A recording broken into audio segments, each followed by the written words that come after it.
MIM uniform civil code के ताल्लुक से 11 तारीख के दिन यहाँ पर एक कॉन्फ्रेंस लेने के लिए जा रही है।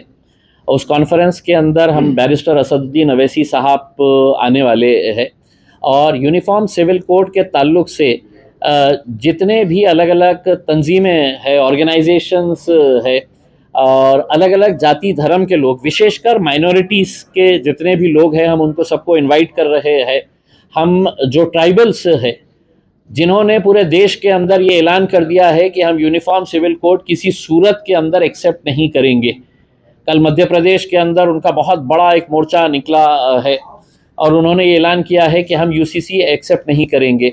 हम क्रिश्चियन कम्युनिटी हो गई है, पारसीज़ हो गए है, सिख है, मुस्लिम्स है, ट्राइबल्स है, एससीज़ है, एसटीज़ है, इन सब को बुलाकर एक सेशन हम कंडक्ट करने वाले हैं कि यूसीसी अगर आता है तो किस तरीके से आपके जो फंडामेंटल राइट्स है उस राइट्स के ऊपर सरकार हमला करने की कोशिश कर रही है।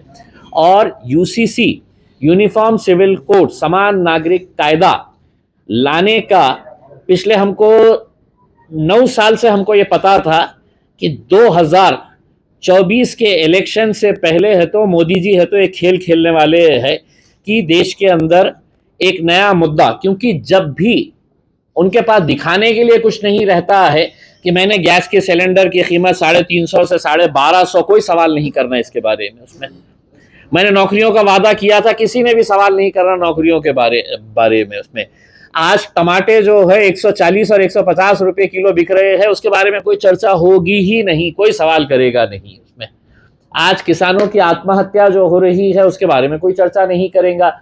आज मॉब लिंचिंग जो हो रही है, जो दिन दहाड़े कत्लेआम हो रहा है, जो एक समाज के बीच में दरार पैदा करने का जो एजेंडा लेकर वो चल रहे हैं, उसमें आज उत्तराखंड के किसी एक स्वामी ने ये ऐलान किया है कि हम उत्तराखंड के अंदर किसी भी बुद्धिस्ट को नहीं रहने देंगे, किसी भी मुसलमान को नहीं रहने देंगे, किसी भी क्रिश्चियन को हम नहीं रहने देंगे। साधु के भेष के अंदर है, वो अपने आप को धार्मिक गुरु कह रहा है और हम रहने नहीं देंगे करके। तो इन सबको हम ये पैगाम देना चाह रहे हैं, ये मुल्क तुम्हारे बाप की जागीर नहीं है। हा? हम रहेंगे, उत्तराखंड में भी रहेंगे, हम हिमाचल के अंदर भी रहेंगे, हम पूरे मुल्क के अंदर रहेंगे उसमें। तो ये इलेक्शन से पहले ये इनको चाबी भरकर भेजा गया है कि तुम जाओ अपने अपने राज्यों के अंदर और हमारा जो एजेंडा हम ले रहे हैं उसको एजेंडा के ऊपर काम करो करके। तो ये पूरे एजेंडा के तहत काम किया जा रहा है। सर जो जूझ रहे हैं अभी भी, अगर इसकी इंक्वायरी अगर मोदी जी के अंदर अगर जरा भी प्रामाणिकता होंगी, अगर मोदी जी के अंदर अगर सही मानों में अगर वो भ्रष्टाचार के खिलाफ है तो इसकी इंक्वायरी किसी इंडिपेंडेंट एजेंसी से करवाइए। बड़े बड़े ट्रैवल एजेंट्स से लाखों रुपया ऐंठा गया है, लाखों रुपया।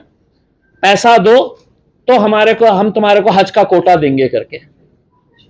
और मैं पूरी जिम्मेदारी के साथ बोल रहा हूं, नहीं तो स्मृति ईरानी को चैलेंज कर रहा हूं कि मेरे ऊपर तुम है तो मानहानि का दावा ठोको करके।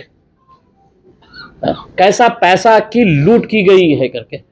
इतने सालों के अंदर हाजी होते हैं उनको इतनी तकलीफों का सामना नहीं करना पड़ा होगा। आपने खुद ने वीडियोस के अंदर देखा होगा कि जिस कमरे के अंदर 5 लोगों के 7 लोगों के रहने की ये है कैपेसिटी है, वहां पर 20-20 लोगों को ठूस के भरा गया है वहां पे।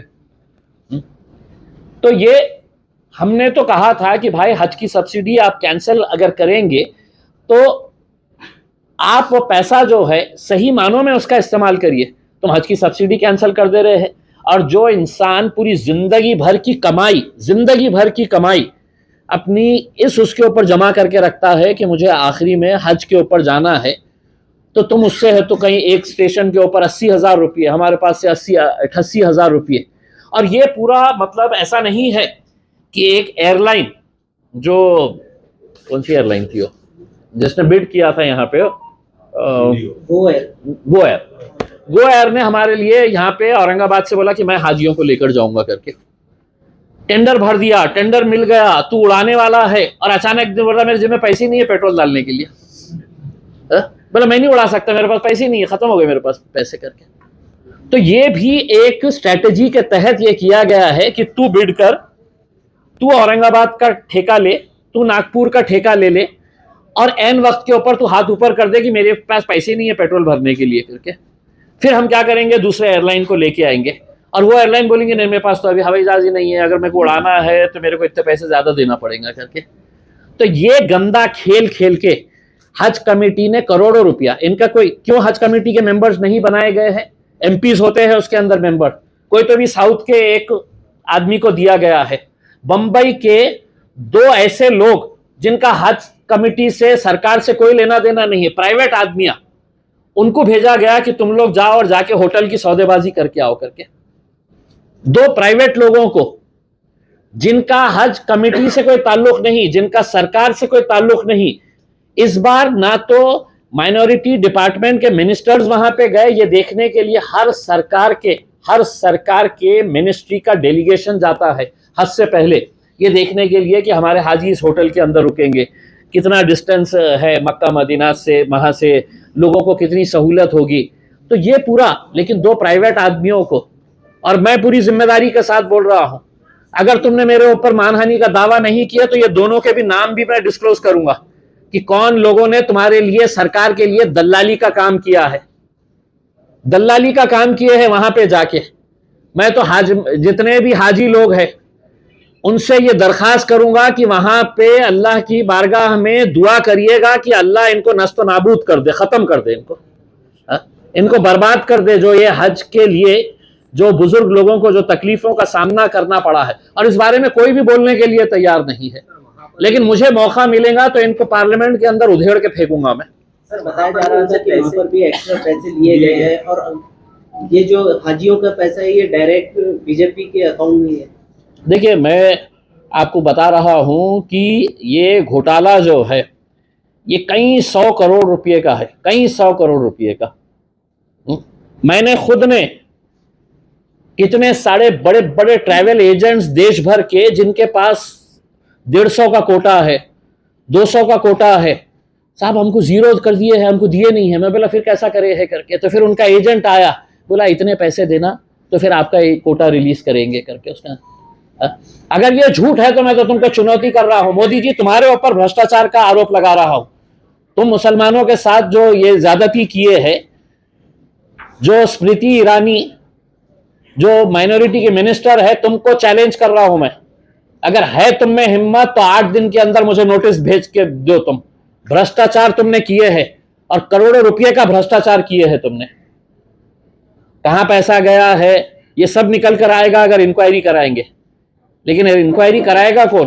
कि जो नरेंद्र मोदी ये कहता है कि राष्ट्रवादी कांग्रेस 70,000 करोड़ रुपए का घोटाला, महाराष्ट्र बैंक घोटाला, महाराष्ट्र सिंचन घोटाला, महाराष्ट्र कौन सा घोटाला, एक खनन घोटाला, बड़ी लिस्ट लंबी है। कहां गई वो लिस्ट? जो प्रधानमंत्री भ्रष्टाचार का समर्थन करने वाला है उससे हम कैसे उम्मीद करेंगे? अब सिर्फ उम्मीद यही करेंगे कि हाजियों हाथ उठाओ हरम शरीफ में और दुआ करो कि अल्लाह इनको अपनी जगह दिखा दे। जो तुम्हारे साथ ज्यादती हुई है बस अल्लाह की बारगाह के अंदर दुआ करो इनके लिए। सर वक्फ बोर्ड की मीटिंग के अंदर बहुत अच्छे अच्छे फैसले लिए हैं। एक तो पहले ये है कि पूरे वक्फ बोर्ड के अंदर अभी तक 38 लोग काम कर रहे थे, अब उसका रिक्रूटमेंट का प्रोसेस स्टार्ट हो रहा है। पहले फेज़ के अंदर कुछ 60 लोगों को लिया जा रहा है। और पहले होता ये था कि कोई मेंबर का रिश्तेदार है, मेंबर ने रिकमेंड कर डाला, उसको ले लें करके। अब हमने ये तय किए है कि जितने भी वक्फ बोर्ड के रिक्रूटमेंट्स होंगे एक एग्ज़ाम के ज़रिए होंगे, और एग्ज़ाम भी वक्फ बोर्ड नहीं कंडक्ट करेगा। एक या तो TCS नाम की एक बहुत प्रतिष्ठित कंपनी है या दूसरी एक कंपनी है, वो दोनों मिलके है तो एग्ज़ाम कंडक्ट करेंगे। और उस एग्ज़ाम के बेसिस के ऊपर, क्योंकि वक्फ बोर्ड के अंदर हम भी चाह रहे हैं कि प्रोफेशनल लोग बच्चे आए, उनको नौकरियां लगे, ताकि वक्फ बोर्ड को और ज़्यादा बेहतर बनाया जा सके है करके। हम कुछ रोल मॉडल्स के लिए वक्फ बोर्ड की प्रॉपर्टी के ताल्लुक से हमने परभनी के अंदर एक प्रोजेक्ट को हाथ में लिए है कि जहाँ पर है तो वक्फ की प्रॉपर्टी को डेवलप किया जा सके करके। हम जो यहाँ की मांडकी की जो ज़मीन है वहाँ पे हमने खाली करवाए थे जाके, वहाँ पे पता चला है कि फिर से वहाँ पे जाके लोग बैठ जा रहे हैं। तो हमने पुलिस को लेटर लिख रहे हैं, हम कोर्ट के अंदर है तो इसके अंदर जा रहे हैं कि ये ज़मीन का फैसला जब तक नहीं होता है तब तक है तो इसके अंदर है तो किसी भी तरह की किसी को भी इजाज़त नहीं मिलनी चाहिए। गठबंधन हो रहे हैं तो क्या आपका भी गठबंधन वंचित के साथ? मेरा गठबंधन तुम्हारे साथ रहेगा सिर्फ, राज ठाकरे तुम मुझे साथ देते रहो। इसके अंदर ये बाकी के ये पूरे सिर्फ मीडिया मेरे साथ में रहा ना तो बाकी के इनको तो सबको नंगा करके छोड़ डालूंगा इंशाल्लाह उसके अंदर। राज ठाकरे उद्धव ठाकरे हाँ सोबत यावेळी फ्लेक्स लावले. आता राहिलं काय रे बाबा, हा कोण कुठे चालले आम्हाला माहित नाही आहे। तुम्हाला काय वाटतं दोघं एकत्रित येतील भविष्यात? क्या है कि अब देखो सत्ता के लालच के अंदर कौन कहाँ चले जाएगा किसी को कोई बोल नहीं सकते है उसमें। और जो परिवर्तन हो रहे हैं उसमें मुझे तो ये लग रहा है कि आने वाले दिनों के अंदर इम्तियाज जलील भी मुख्यमंत्री बन के आ सकता है।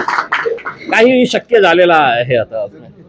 तुम्ही कपाळावर हात मारून घेतला, एवढं विचित्र राजकारण झालं, संताप होते सगळं या सगळ्या घडामोडी. मग काय आहे म्हणजे तुम्ही बघा ना उसमें आता मी नीलम गोरेंच्या बाबतीत हे बोललो होतो की पुण्यामध्ये दादोजी कोंडदेवचा जेव्हा प्रकरण सुरू होता तर त्यावेळी हीच नीलम गोरेंची रेकॉर्डिंग पोलिसांनी केली होती, मी नाही केलं होतं।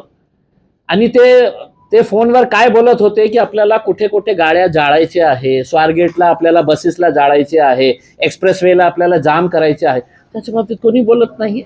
म्हणजे मला तर असं वाटतं की त्यांनीही ते फाईल काढली असेल कि ताई तुमची ये फाइल काढू का आम्ही। अब आप देखिए ना, सोचिएगा कि किस लेवल के ऊपर राजनीति चली गई है कि कौन कहाँ कैसा चल रहा है किसी को कुछ पता नहीं है। तो खेद तो होता है कि मतलब इतनी घटिया राजनीति महाराष्ट्र, और ये वही नेता है जो भाषण देने के लिए जब खड़े रहेंगे ना तो शुरुआत कैसे करेंगे, महाराष्ट्र राज्य, छत्रपती शिवाजी महाराज, छत्रपती शाहू महाराज, फुले शाहू आंबेडकरांचा महाराष्ट्र। हे संस्कृती होती का महाराष्ट्राची?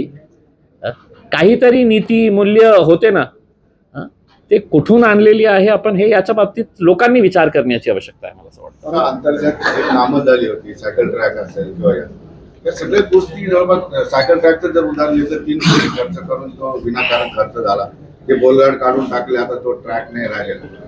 काय म्हणाले काय हे की मी नाही का केंद्र सरकारच्या अर्बन डेव्हलपमेंट कमिटीचा सदस्य आहे आणि अनेक शहरांनी जे पैसा वाया घालवले आहे स्मार्ट सिटीचा ते सायकल ट्रॅकवर केलेले आहे। आणि हे प्रकारचे जे हे टाकले होते त्यांनी प्लास्टिकचे बोलगाड जे आहे ते कुठेही सक्सेसफुल झालेले नाही आहे। तर हे मुद्दा मी मीटिंगमध्ये उपस्थित केलं होतं की हे कशा प्रकारे आपण केलेले आहे, हे पैसा का आपण वाया तर त्यावेळी जॉईंट सेक्रेटरीने असं उत्तर दिलं होतं की सर हे एक्सपेरिमेंट होतं आमचं आणि आम्हालाही मान्य आहे की स्मार्ट सिटीचं जे फंड आहे त्याचा 90-95% जे आहे चांगल्या पर्पजसाठी युटिलायझेशन त्याचं झालेलं आहे, पण काही नवीन प्रयोग करण्यात आलेले होते आणि ते विफल झालेले आहे। आणि त्याच्यापैकी हे जे रस्त्याचं जे आहे ते मला वाटतं की ते फेल झालेले आहे। आणि कुठेही म्हणजे ते टेंडरवरून होतं का, आपण स्टडी करून ते काम केले होते का असंच आपण कुणाला दिले होतं त्याची चौकशी करायला पाहिजे। म्हणजे हे कारण विना टेंडरचे आणि आपण त्याचा स्टडी न करता आपण फक्त कोणी आला आणि त्याने सांगितलं की आम्हाला हे लावायचे आहे आणि तुम्ही दिलं असेल तर त्याची इन्क्वायरी व्हायला पाहिजे। क्रांती चौकाचं उदाहरण असं आहे की ते लावल्यामुळं उपयोग तर नाही झाला, पण ट्रॅफिकला सगळी अडचण झाली होती, ट्रॅफिक जाम होत होतं। पण तुम्ही क्रांती चौकचं जेव्हा उद्घाटन झालं होतं तर त्याच्यासाठी कोण कोण आले होते आपण बघितलं असेल। आदित्य साहेब आले होते, उद्धव साहेब होते आणि किती मंत्री त्याच्यामध्ये, जे MIDC ला लुटून खाल्ले ते सुभाष देसाई पण होते त्याच्यामध्ये। Okay sir, thank you.